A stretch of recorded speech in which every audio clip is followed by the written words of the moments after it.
I'm here at our Macclesfield depot, standing in front of 5,000 tonnes of Cheshire's finest salt. We have 21 vehicles that cover the gritting routes. Each route has its own vehicle. That's because it's unique in terms of the size of the vehicle for the actual route itself. They're all computer controlled as well, so they spread the amount of salt that's all computerized, so we get the optimum amount down in the right places at the right time, and that's really, really critical to keeping our roads safe. The team are on 24-hour standby all over the winter period, and they will go out, including over Christmas. They'll get out to make sure the roads are safe and get the critical salt and grit on the roads when it's needed. We have two depots where it comes from, Macclesfield and Wardle, and they cover the north and the south, the whole area. We have a network of about 2,700 kilometres of roads. That's about just short of 1,700 miles, and we grit about 40% of that. Each route is governed by a scoring system. They've all been looked at, each road. They are given points as to whether there's a school, a hospital, or it's an A road. And if they get the right number of points, they will be gritted. We need to keep the network open for everybody, and that means we have to concentrate on the 40% of the roads that do get gritted.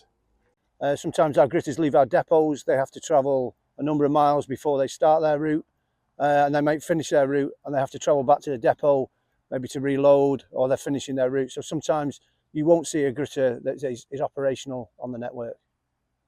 Our gritters are drove predominantly by our operational staff who carry out our day-to-day activities, such as our repairs to our potholes. Some of our local highways officers and our supervisors also operate as gritter drivers during the winter season. We also have resilience in the area. We utilise our supply chain partners. We also utilise the local community. Our farming community plays a big part of this up in the higher north area. Our hill farmers have the ability to use gritters and snow ploughs to keep the network clear and safe. When salt mixes with water, it only freezes at very low temperatures. Obviously, the lower the temperature, the higher concentration of salt we want to use. However, we must make people aware that when temperatures get down to around, in severe adverse weather conditions, around -10, salt doesn't become effective at that time. And it also requires vehicles to make it most effective. We assess the provision of grit bins upon a number of factors. One is gradient. One is usage. Another thing is, if you live in an area where it's on our gritting route, it's highly unlikely that we will put a grit bin where a road is gritted. Drive in accordance with the conditions. Take the advice that's given to you. Only drive when it's absolutely necessary. And just remember, we don't grit all our roads in the borough. Drive slowly and carefully, and use our grit bins if it's necessary.